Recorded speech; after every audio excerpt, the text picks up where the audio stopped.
살 수 있는 영역이 많아지는 거예요. 그리고 저는 이렇게 제가 말씀드리고 싶은 건데 형사 사법 시스템을 복잡하게 만드는 놈이 진짜 나쁜 놈입니다. 형사 사법 시스템을 복잡하게 만들면 당사자들의 비용이 많이 늘어납니다. 음. 뭔지 모르겠거든요. 던져놓으면 알아서 오는 시스템이었어요, 과거에는. 던져놓으면 어떻게든 검사의 기소든 불기소장이든 받게 되는 시스템이었어요.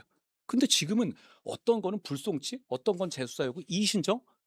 교수님 그 어떤 고소했었을 때 무혐의 처리가 된 무혐의 네. 본인이 사기 사건 했었을 때 어떤 처리해야 되는지 아세요? 잘 모르겠는데요. 복잡하죠. 예. 그리고 뭐 지금 보니까 그 법률 전문가들조차도 현 저도 시스템에서 복잡해요. 제가 이거 죄송합니다만 네. 저도 보고 왔어요. 네. 가지치기의 경우의 수가 너무 많아요. 자, 복잡해지면 조언이 필요하고 컨설팅이 필요하죠. 그렇죠. 복잡해지면 비즈니스가 커집니다. 그런데 그럼 비즈니스는 그 비즈니스를 나라에서 대줍니까? 이게 다 개인의 그건 비용이에요. 그러면 개인의 경제적 능력에 따라서 가질 수 있는 정의의 크기가 달라지는 나라를 민주당이 만들고 있는 겁니다. 저는 이게 가장 큰 문제 중에 하나라고 생각합니다. 예. 원래는 이게 이제 국민들이 그 국가에서 주는 법률 서비스를 누렸잖아요. 예. 근데 이게 지금 아웃소싱이 돼 가지고 바깥으로 나가면서 이젠 그걸 누리려면은 직접 돈을 주고 사야 되는 그런 상황이 지금 온 거죠. 과거에 검수완박 이전에는 어떤 상황이었냐면요. 그 어디에 고소 고발을 하든 간에 경찰이든 뭐든 상관없습니다. 결과적으로 한 명의 검사로부터 결정문을 받게 됩니다. 예. 그걸 기소하거나 아니면 무혐의를 하거나.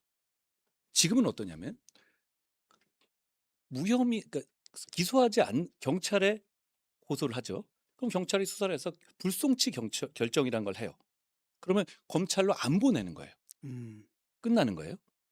그러고 나서 검찰로 간 것 중에 일부는 기소가 되는 것이고, 그리고 이제 민주당이 만드는 이 보안 수사를 금지하는 세상에서는 이 단계에서 검찰은 그냥 경찰이 내놓은 기록만 보고 해야 되는 거예요.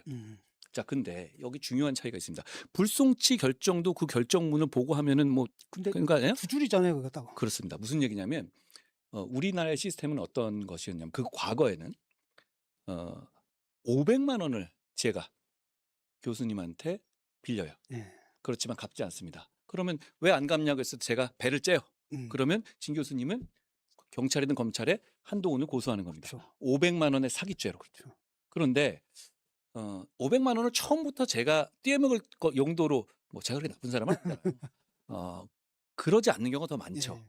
그럼 그런 경우라도 검찰이 최종적으로 이런 500만 원짜리 사건이라도 이런 결정문을 내줍니다. 한동훈이 진중권으로부터 500만 원을 빌린 사실은 인정된다. 그러나 처음부터 사기칠 생각. 그렇죠. 처음부터 안 갚을 생각에 대한 증거가 부족함으로 무혐의 이런 결론을 내주는 겁니다. 자, 그러면 무혐의라는 게 중요하지 않아요. 그러면 진 교수님은 이걸 들고 뭘 하냐? 이걸로 민사소송을 제기하는 겁니다. 그렇죠. 그 근거는 뭐냐면 법원에서 이런 소송을 제기하면 법원은 딴 거 안 하고 그냥 여기다 기록성 부착을 해요. 예. 그러면 이 기록에는 뭐가 들어있죠? 저한테 이메일을 까보거나 무슨 계좌 추적을 하거나 여러 가지 수사를 했겠지. 그 목적을 무혐의를 하게 되면 또 무혐의 함부로 하면 그렇죠. 또 검사에게 컴플레인 하실 거 아니에요. 예. 그러니까 이 사람은 결론을 내야 되는데 그러면 어쨌든 돈이 왔다 갔다. 왜냐하면 그냥 500만 원 빌려줬다 이것도 단순한 것 같지만 그게 단순한 사건이 아닙니다. 빌려줬는지부터 제가 부인할 텐데요. 그런데다가 그건 빌린 게 아니라 네가 준 거 아니야? 너 준 거야. 너 이거는 투자금이 되면 뭐가 달라지냐면 투자금은 거기는 손해가 나더라도 알리는 거죠. 그거는 진 교수님 책임이잖아요. 그렇죠. 근데 문제는 여기서 그렇게 규정해져. 한동훈이 진중권으로 500원 빌린 사실은 인정된다. 자, 그러면 이걸 가지고 어떻게 하냐면 민사는 가서 이길 수 있겠네요. 이기죠. 이게 시스템이었던 거예요. 근데 여기에 진 교수님 돈이 듭니까? 별로 들 일 안 들죠. 그동안에 이거를 형사부 검사들이 해온 거예요. 그런데 지금 검사완박 이후에 지금 바뀐 시스템에 따르면 어떻게 되냐면 검사로부터 만약에 이 무혐의를 받을 때 진 교수님은 그러니까 이 무혐의장을 받으셨죠. 예. 그런데 지금은 어떤 걸 받냐면 불송치 통보서를 받아요. 그렇죠. 이 증거 부족함으로 증거가 부족해 송치하지 않았음을 통보합니다. 이렇게 갑니다. 예.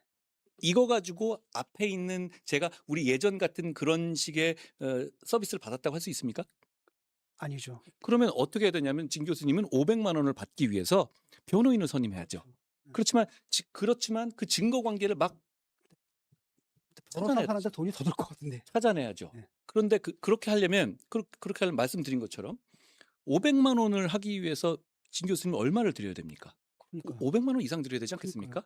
그렇죠? 저보다 배꼽 그리고 문제는 그 500만 원을 드린다 하더라도 승소할 만한 보장이 없죠. 보장이 없죠. 예, 그러면 똥 밟은 셈 치고 그냥 넘어가요. 그러면 제가 옆에 진 교수님이라면 이렇게 생각할 겁니다. 운명인 셈 쳐라, 똥 밟은 셈 쳐라 이럴 겁니다. 자, 우리나라는 그런 나라가 아니었어요. 그런데 그런 나라가 됐습니다. 조금 다시 볼게요. 500억짜리 사건입니다. 그건 어떻겠습니까? 그건 헷갈리는데요. 500억짜리 사건이 되면 달라질 게 별로 없어요. 같은 겁니까? 왜냐하면 500억짜리 사건이면 변호사를 많이 선임하지 않겠어요? 아무래도 선임하죠. 그리고 이 결론이 그런 식의 검찰에 그것만 의지하겠습니까? 그러니까 그런 식의 이 가질 수 있는 정의의 크기가 제도에 따라 달라졌어요. 그런데 과거에는 말이죠. 500억짜리 사건이나 500만 원의 사건이나 검사로부터 똑같은 결론을 받게 됩니다. 그러니까 일종의 자판기 같은 시스템이었던 거예요. 그리고 그걸 어떻게 보면 변호사가 하는 일을 국가의 변호사인 검사가 대신해 줬죠. 그게 형사부 검사, 그렇죠. 뭐 특수 검사, 뭐 뇌물사가 이런 거 하는 사람 말고 일반적으로 검사가 했던 역할이 그겁니다. 그런데 그걸 없애고 이런 시스템을 바꿔놓은 거예요. 그럼 이미 굉장히 이상해진 상태예요. 제가 이렇게 말씀드린 적이죠. 보안 수사 그거를 없애고 살리는지 여부는 칼로 찔러놓고서는 빨간 약 바르는 정도지 그거 가지고 본질적인 문제가 해소되지 않는다고 말씀드린 이유가 이런 겁니다. 이미 이런 시대가 됐어요.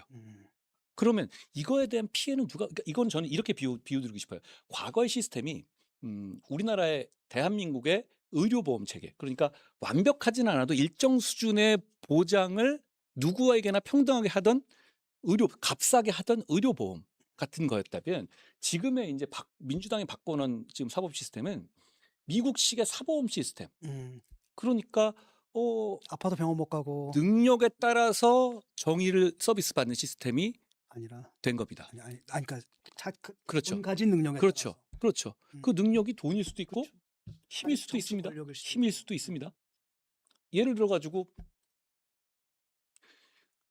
진 교수님이 만약에 누굴 고소했다. 진중권이라는 이름으로 경찰이 긴장할걸요? 이거 나중에 했다가 이거 시사저널 유튜브에서 또 떠들면 그러면 어떻게 되겠습니까? 더 신경 쓸까요? 안 쓸까요? 아무래도 신경 쓰겠죠.